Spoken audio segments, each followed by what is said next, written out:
We are missing something. That is how my guest today, Cindy Watson, felt when they were not offering ABA services for their clients. Cindy Watson has been on the podcast 3 times. This is her 3rd time on the show. She is a speech language pathologist, and she's the co-founder of Children's Therapy Team. Her and Abby Snavely came onto the show. Abby is a BCBA and the director of ABA at Team, and we had a great conversation today. They are all about collaboration. How can we provide collaborative services for our students so that we can keep things fun and functional? And I'll tell you what they really do great at Cindy's clinic is they have open communication.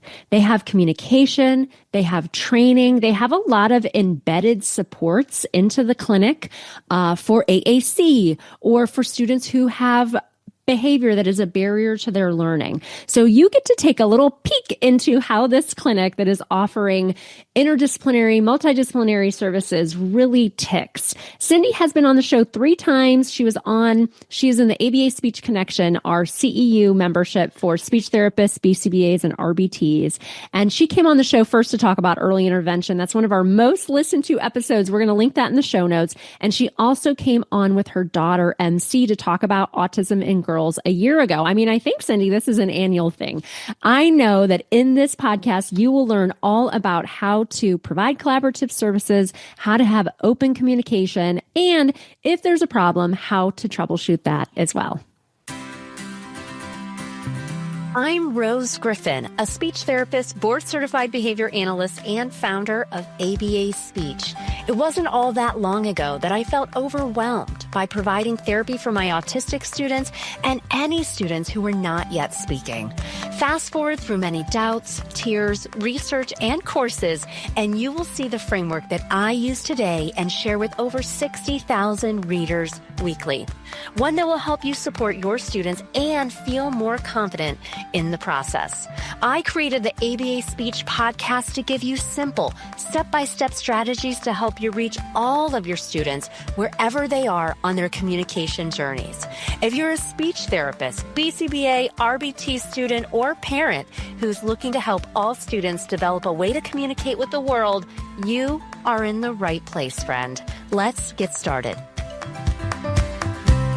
We have a great conversation today with actually, Cindy, you might be the most frequent flyer here on the podcast. I think this is your 3rd episode on. I will put in the show notes the other times that you've been on. I know one time we talked about early intervention. That's actually one of our most popular podcasts and topics. So shout out for that. And then we also have Abby Snavely with us. Thank you so much for joining us and coming on to the show.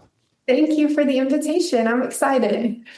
And we're going to talk about a very important topic today, one that I discuss almost daily on social media. I posted something that was actually a trend today on my Instagram. And I think it was this trend where you're like walking forward, then you see something and then you turn around. And it was all about me going up to a speech therapist and then me hearing them say ABA is abuse. And then I just turned right back around and had the opposite direction. So taped that on the golf course yesterday, got to make it fun. But we're going to talk about SLP BCBA collaboration. So something I know that you are all doing so well. Can you just tell us a little bit about each of your roles, I guess, if you're new to the show, and also how you got started on this collaboration journey? I'll let you introduce yourself first, and then I'll talk about how we got started. Yes. Well, my name's Abby Snavely. I'm a BCBA, and I'm the director of the ABA clinic over here in Bentonville. I started with Team during COVID, so about 5 years ago, and I actually started off as a speech pathology student. And so I do have a deep appreciation for all the speechies because I know those classes are not easy and they are brainiacs. But I did end up switching to become a BCBA, and I've been a BCBA for a couple of years now. That's great. That's great to have that background. Very cool. Yeah. Yes. And that's actually, besides Abby being the director of our ABA clinic, I thought she would bring an interesting perspective to the table because she does have her bachelor's in communication disorders, but then she was an RBT as as a college student in the communication disorders field. And then when it came time for grad school, she chose to continue on as a BCBA. So with talking about the collaboration, she actually has knowledge of both fields. And so that's why, like I said, besides being a leader for us, having her knowledge of both areas. But I've been a pediatric speech language pathologist in Northwest Arkansas. On August 1st, it'll be my 30th anniversary. I love early intervention, but I love just intervention with kids that have communication disorders. Kim Hannah, the other co-founder of Children's Therapy Team, this is time escapes me, but I think it's been about 10 years. I actually was thinking about it last night when we started dipping our toes into the water of the behavior management and looking into, okay, we can do better. Kim is a PT. I already mentioned I'm an SLP. And when we were walking through the clinic, we would hear kids, in a crisis, maybe not enjoying therapy. And we were like, we can do better. We're missing something. We're great in our areas of expertise, but what are we missing on positive reinforcement, behavior management, making therapy fun and functional?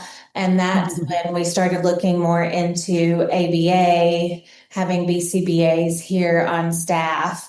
That's it in a nutshell. There's a lot more to it, but it was like, as therapy clinic owners, we wanted to support our therapists. It wasn't like we expect you to know these things, because we all go through school and behavior management is just a drop in the bucket, if that, besides, in the learning of our fields.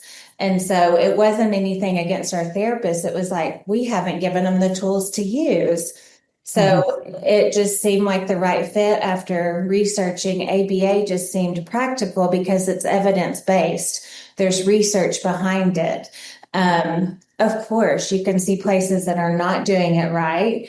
And I feel like sometimes I get upset because that's what gives ABA a bad name. But you find the places that are doing it right and the clients are flourishing. The therapy that's happening is engaging, wonderful, and all the good things. So that's kind of where, as a clinic that does PT, OT, and speech, we felt like we needed to give our therapists the tools to manage behaviors, to see progress, and what can we do to make this better for everyone? Because as a therapist, too, if you have a child in crisis mode, it can be a lot on you. You can feel bad because you're like, I don't know what to do. You can feel angry because you're like, why aren't they sitting at the table? I'm just asking them to sit at the table. So it's helpful for everyone involved. Yeah. And I think you make a good point. Is in my undergrad and master's program, I really never learned I never took a class on autism. I never really learned about how to work with learners who were not sitting at the table, who not yet speaking, who didn't respond to the traditional therapy. And so I was working at the Cleveland Clinic, and I was working with students who did not respond to the traditional therapy and just could not be in a public school setting. And so that's really where I fell in love with ABA and thought, wow, you can put speech therapy and ABA together and we can help the kids who are hard to help, because otherwise they're slipping through the cracks. And you're right, the staff don't feel supported. I actually started a behavior course. It's a 1-hour course about how to support students with behavioral barriers. And I started that because a clinic reached out to me a couple years ago and said, we have this need and we would love for you to talk about this with your speech and BCBA background. So it was really cool how it just organically came to be. It's one of our most popular courses, and it's in the ABA Speech Connection as a recording. So, so interesting that you talk about that, because we're going to cover this topic in many different ways this year at ABA Speech, as far as like, we have a clinic that offers, maybe you had PT and SLP for sure, because that's what the partners were offering. And then eventually you're adding in ABA services. And so I work with there was a group of 200 that joined the ABA Speech Connection from Cicero Therapy Partners, and they are offering all the different therapies as well. And every location, they have about 7 across the United States, is in a different phase of offering ABA services and speech services and OT and all of those things. And I know that that can be tricky at first, especially when you start as speech and maybe PT and OT maybe as well. So what are some of those things that we should consider kind of in those early stages of collaboration? If people are listening and they're like, okay, I work at a speech clinic and now the owner said we're going to start offering ABA too. I think sometimes people can feel rattled by that. So how did you kind of enter into that dialogue with people, Cindy, about how you were going to add in ABA? Well, I'll be honest, sometimes it's a buy-in almost kind of a thing. They are going to add this, but I think the biggest thing, like I've mentioned and you reiterated, is the support. Right. But we had large group trainings where we offered it because we do have lots of therapists and 3 locations. And so we offer time to kind of give them an update, the background. We can't teach you, we can't certify you in ABA, but we can give you, the background, why it's used and things like that. So we started with that, and then just how this would help the clients, but also help them. And so I think the education piece is a big part of it. Mm-hmm. And also we set up a team who really wanted to dig in. Abby was mentioning that before we started about we have something called our BILT team, which it's BILT instead of the traditional spelling of BILT, but it's Behavior Intervention Leadership Team. And we wanted to make sure we had someone. Our goal is to have 2 people at every location who's a member of that team. Mm-hmm. And we did more training with them than we did with the overall staff. So mm-hmm. that if someone is in crisis mode, they can reach out to those BILT team members. And the BILT team members aren't our BCBAs. We reach out to our BCBAs when it's beyond what we can do because they're the experts. So we always say if it's a self-injurious behavior, something where they're going to hurt themselves or hurt others, or it could be lots of different things, but in general, hurt themselves or hurt others, our BCBAs are here for that. They're the experts. We want them here. We want you to reach out to them. And they're so great to be like, okay, if they're not at this location, like I saw an email from Abby this weekend that was like, okay, I'll be there Monday at 2. And they're just like a mile and a half down the road right. But, at the ABA clinic. But I think that's it, is like the biggest thing is the education piece. And then the support. It's kind of like when you go to continuing ed, you learn all these things and you come back and you hope to implement them. But right. sometimes when you implement them, you're like, I wish I could. I have one more question. Well, we have them here, so there's no reason. No one really has a reason to feel unsupported because we have those folks here. And like I said, you've got 2 of your peers, either PT, OT, and speech, who've had extensive training. Again, they're not ABA certified or anything, but right. They had the extra level of training. And then we can bump it onto our BCBAs. Just because there's a lot. I mean, I think when I was early on, I wish I would have known as much about behavior as I know now. I tell the students, because I've shared that before, I teach at the university level, and it's like, I would have been a better therapist. So I try to implement these things when I'm teaching them because I didn't get them, no fault on the university, but it was just not something that was discussed. Mm-hmm. And just knowing how to do those things. So that support. And I think that makes a world of difference if you can offer that. I love that because that is the support. And that is what happens when you go to CEUs, you hear these great talks and then you come back and it's hard to implement like any kind of actionable item because then you come back and you have all your emails and you have all the parents you need to talk to and you have the IPs you have to write. So, and we try to do that in the ABA Speech Connection too, is just to have that touch point of a support because oftentimes people don't have that type of support in their workplace and it can be really tricky to not feel supported. So I think that's great that your team does feel that way. So what do you think are... Right, like what? I'm sorry, but to like... So like if I was thinking about a smaller practice, I mean, we're very blessed and we can come Right. up with all these folks. But I would say to people listening, if they're in a smaller place or maybe don't have the resources, my understanding is they could reach out to you, right? To do that consultation kind of a situation. And so don't be afraid to reach out for help. I think sometimes as professionals, we get that way too. Like, I'm supposed to know this. It's like our field is so huge and ever changing, and every kid is different, every one of them. So that's the biggest thing I think, is knowing like, you don't have to know everything. I don't know, Right. Get that out of your mind. Yes, it's a mindset. Yes, I still do an onboarding call with everybody and that's probably how we met a long time ago, is an onboarding call with everybody who joins the ABA Speech Connection. So that's nice because I get to know about your workplace or your clients. And then if you happen to be on a live webinar, I've had a lot of people on the show, the podcast. So it's just nice because we are so far away geographically, but we all kind of have the same mission and work. And so that makes everybody feel united in this one way in the connection. So that is very fun. Thank you for mentioning that. There are so many benefits of SLP BCBA collaboration. What are a couple that you kind of see, Abby? Do you want to share about like maybe some things that you've seen when SLPs and BCBAs are able to collaborate? Yeah, I think like when you put brains together, it's always best. And our whole goal is always to help the kid. And so the more people we can get on board for that, the better the quality of life is for the kiddo. And the quicker progress can be made sometimes. And that's really encouraging too. So I think that, the opportunities are endless. At Team, we do a lot of collaboration for communication. So teaching the kid how to talk or use their device and that kind of thing. But also we do a lot of interdisciplinary feeding stuff. And so that's a totally different realm, but it's really intriguing and fun and creates a lot of progress in that aspect as well. And all of that is super meaningful to the individual and their families, and that keeps us motivated every day. I love that. And I think we all win when we're able to collaborate. It's not just about the speech therapist winning, the BCBA winning, the student. Everybody just feels more of that ease when there's that, when people are combative. And I feel like we're all going to have some type of conflict. Like we all want to help. And sometimes we go about that in different ways.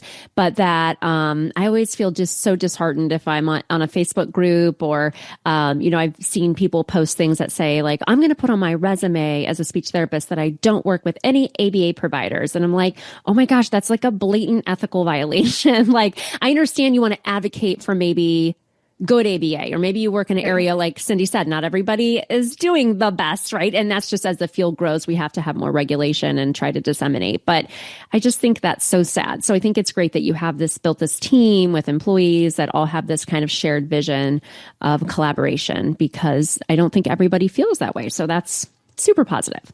I have a true confession on that. Just if someone's listening, I can remember the first family probably 20 years ago that said, or team, I should say team. It wasn't just a family, but they said this child needs ABA before speech therapy.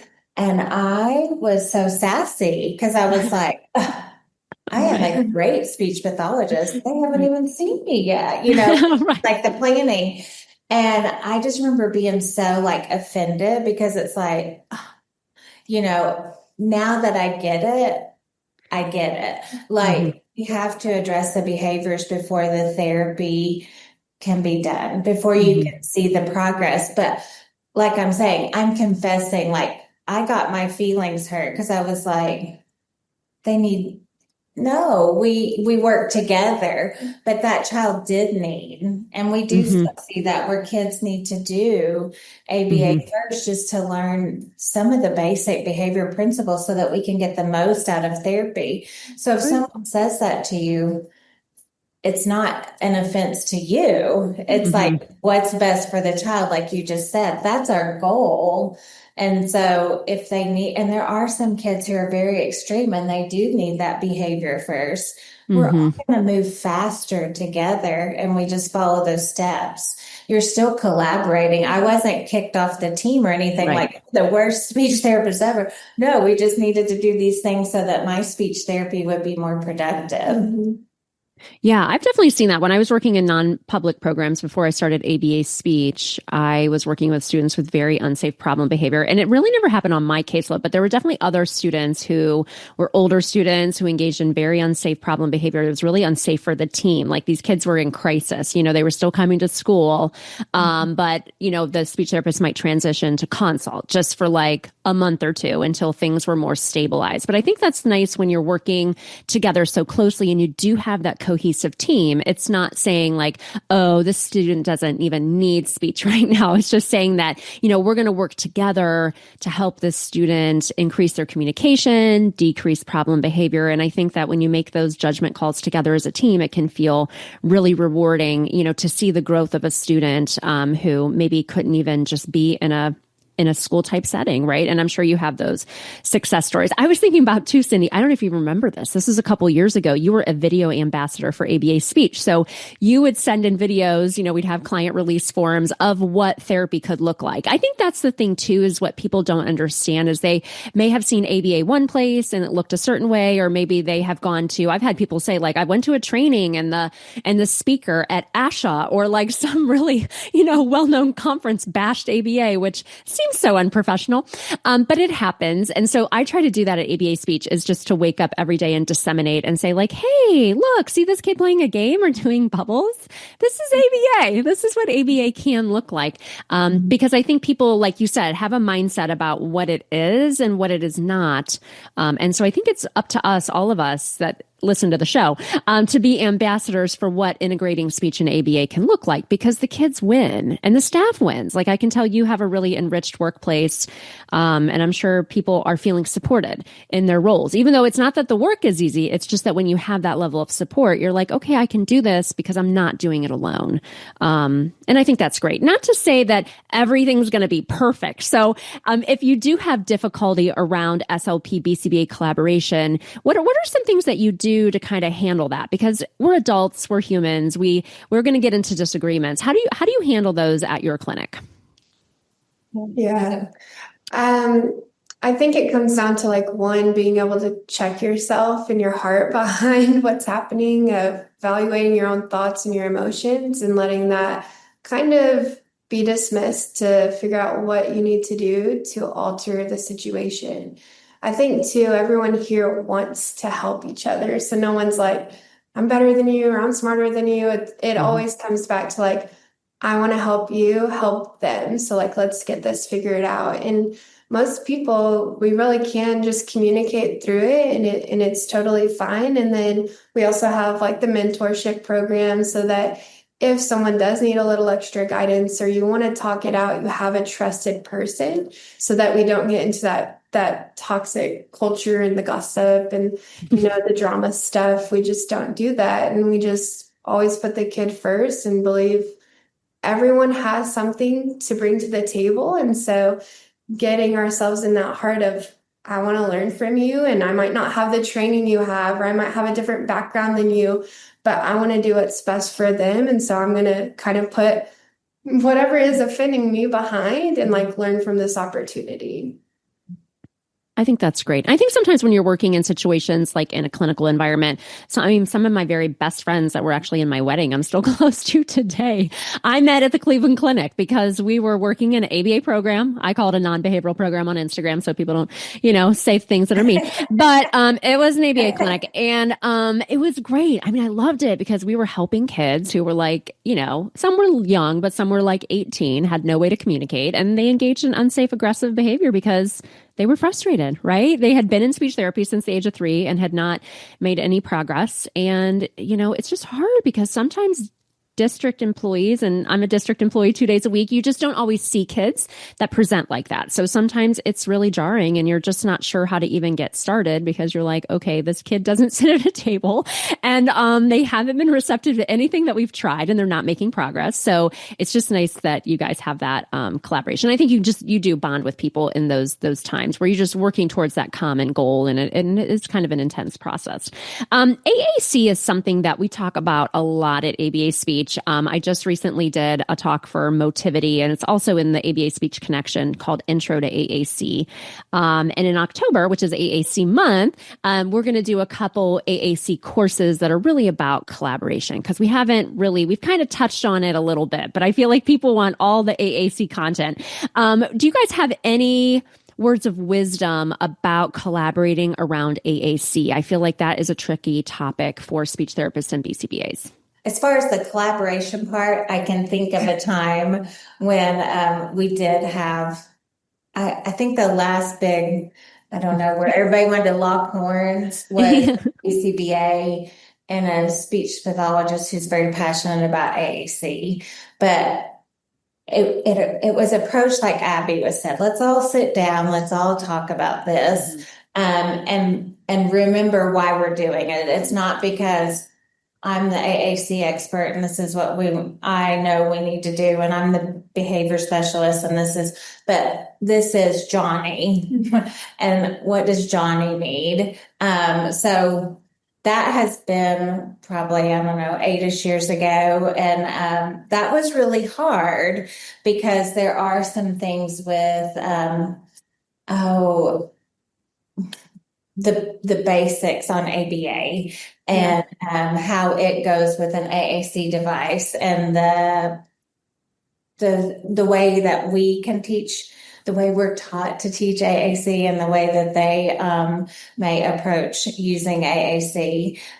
So I think that would be my thing, is just like you said, making sure you have someone to go to instead of all these side conversations about, can you believe this? Can you believe this?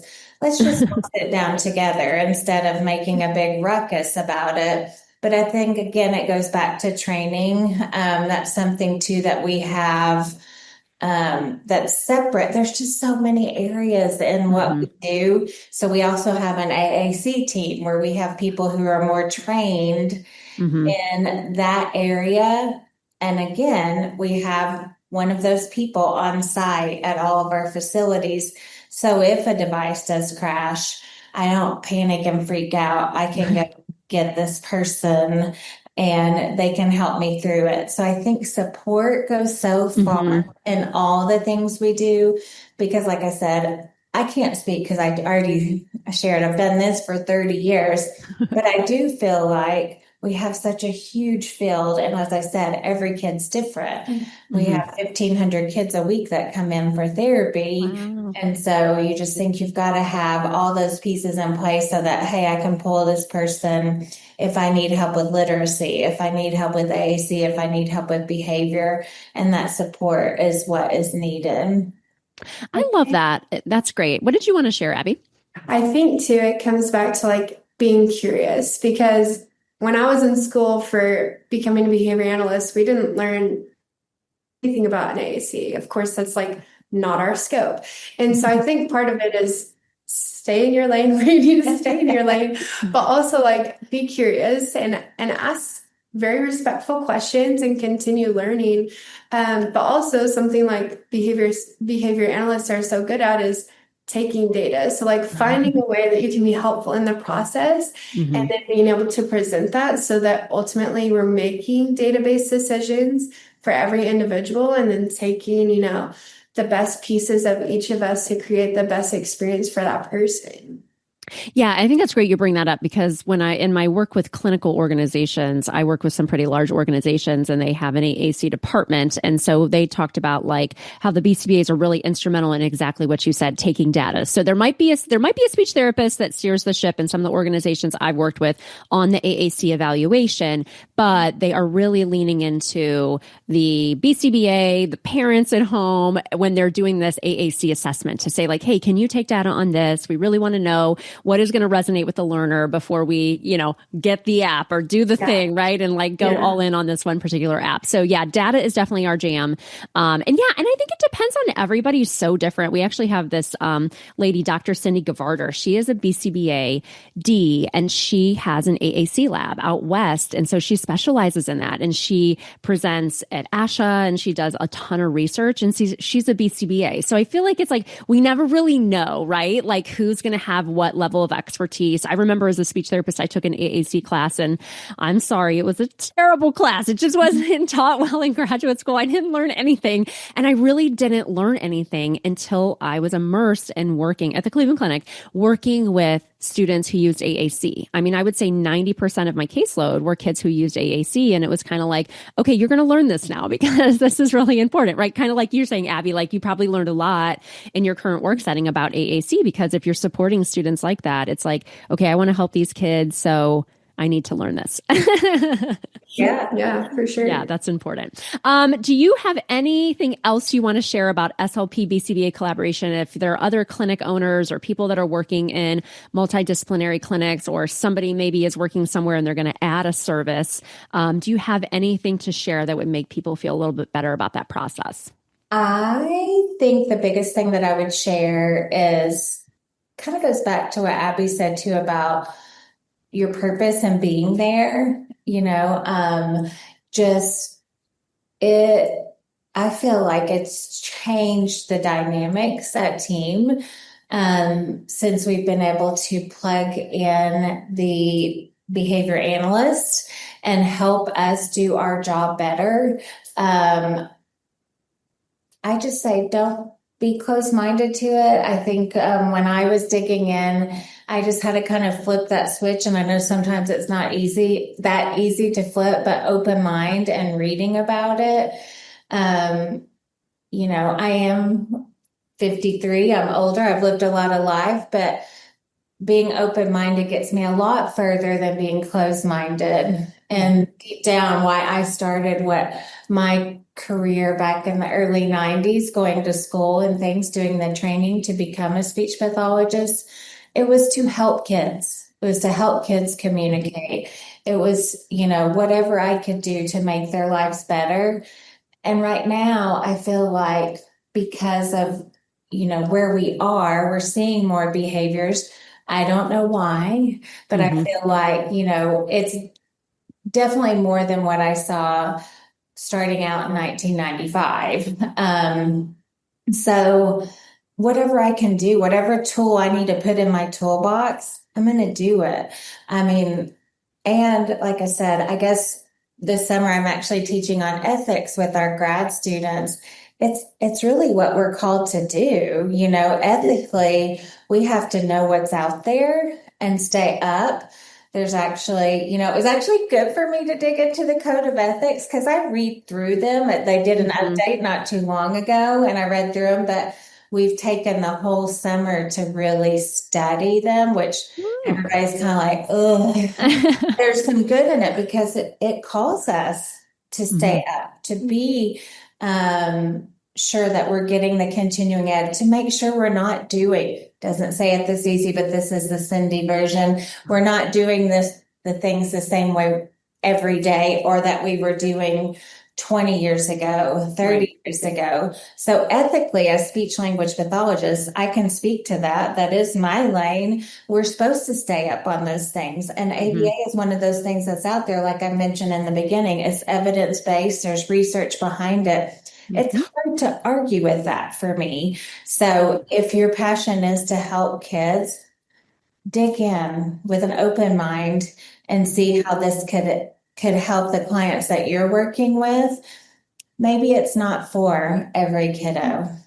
Maybe it's not, but maybe try it with one that you've tried everything else with. And maybe this is that thing. You never know till you try it. So that would be my thought. I don't know if that really gave you what you wanted, but I think, that's where what is on my heart to share.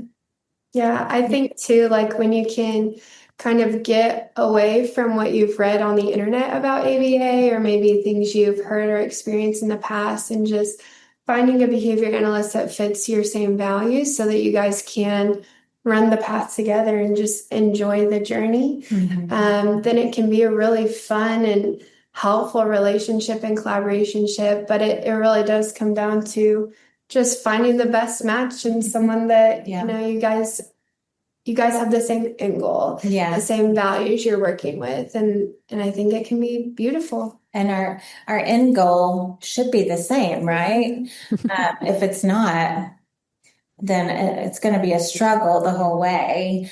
But on a personal note, we were struggling. My 16-year-old has a diagnosis of autism.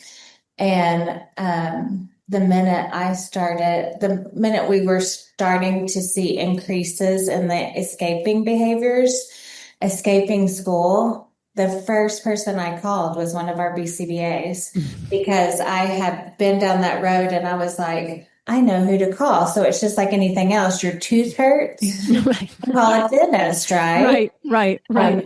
And I'm a speech pathologist, but guess what? I didn't call her speech pathologist. Mm-hmm. She was escaping school. She wasn't Mm-hmm. wanting to go to school, and we had to figure out a way to get her to school Mm-hmm. and to reward those days and then try to extinguish the escaping. But that's just on a personal note as a Right. mom too. It was like, I know the people that are going to be able to help us. And then, so my husband and I did parent training, and my husband was kind of at first like, Right.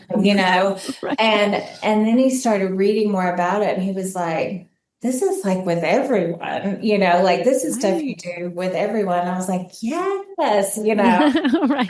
hers just happens to be more inflamed or whatever at Yes. times, or intense. Mm-hmm. And so that's just like I said, on a personal note. And I'm happy if anybody wanted to reach out to me about our experiences, because I know girls and teenagers and struggles at school and stuff are hard, super hard. Yeah. But yes, don't be afraid to reach out to those behavior analysts because they know what they're talking about.